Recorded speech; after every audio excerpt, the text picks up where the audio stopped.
entend toujours parler de la photosynthèse, mais est-ce qu'on sait réellement comment est-ce que se déroule la photosynthèse? C'est ce que nous allons expliquer tout à l'heure sur notre chaîne Sciences et Culture TV. Il faut dire que la photosynthèse est réalisée par les plantes. Alors, on entend parler photosynthèse, photosynthèse, photosynthèse, mais comment est-ce que se passe réellement la photosynthèse? Restez scotchés. La photosynthèse est le processus par lequel les plantes, les algues et certains types de bactéries convertissent l'énergie lumineuse du soleil en énergie chimique utilisable sous forme de molécules de glucose. Ce processus se déroule dans les chloroplastes des organiques présents dans les cellules des végétaux. Alors, qu'est-ce qui se passe? La première étape, c'est l'absorption de la lumière. Les plantes possèdent un pigment appelé chlorophylle qui donne leur couleur verte aux feuilles. Le chlorophylle est capable d'absorber l'énergie lumineuse du soleil. C'est comme un capteur en fait qui absorbe l'énergie lumineuse du soleil. Lorsque le chlorophylle absorbe la lumière, cette énergie est transférée aux électrons présents dans les molécules de chlorophylle. Ces électrons sont excités et passent à un niveau supérieur d'énergie. Donc, imaginez en fait les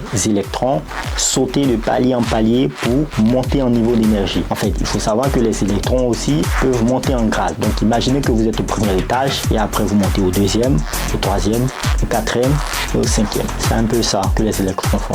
Les électrons excités sont capturés par des transporteurs d'électrons présents dans les membranes des chloroplastes. Ces transporteurs d'électrons créent un flux d'électrons utilisé pour produire de l'ATP. C'est quoi l'ATP? C'est l'adénosine triphosphate. C'est une molécule qui emmagasine de l'énergie chimique. L'énergie des électrons est utilisée pour diviser des molécules d'eau en dioxygène, ça veut dire O2, libéré dans l'atmosphère, et en protons H+, et en électrons. Il y a maintenant formation de l'ATP, ça veut dire l'adénosine triphosphate. On le rappelle, c'est une molécule qui a la capacité d'emmagasiner de l'énergie chimique. Donc, les protons libérés lors de la division de l'eau sont transportés à travers une membrane interne des chloroplastes, créant ainsi un gradient de concentration. Ce gradient est utilisé pour produire de l'ATP, qui est l'adénosine triphosphate, par un processus appelé phosphorylation oxydative. Bon, c'est un nom assez gros. Ensuite, qu'est-ce qui se passe? Il y a fixation du CO2. Donc, l'ATP et les électrons provenant de la division de l'eau sont utilisés pour fixer le dioxyde de carbone, le CO2 qui provient de l'air. Cette réaction permet de former des molécules de glucose par un processus appelé cycle de Calvin. Il y a ensuite production du glucose. Les molécules de glucose ainsi formées sont utilisées par la plante comme source d'énergie pour la croissance, le développement et la reproduction. Le glucose peut également être converti en d'autres molécules telles que l'amidon ou les lipides pour être stocké et utilisé plus tard. Alors, il faut savoir que c'est la fixation de l'ATP qui a permis de produire le glucose. Rappelons-nous. En résumé, la photosynthèse est un processus vital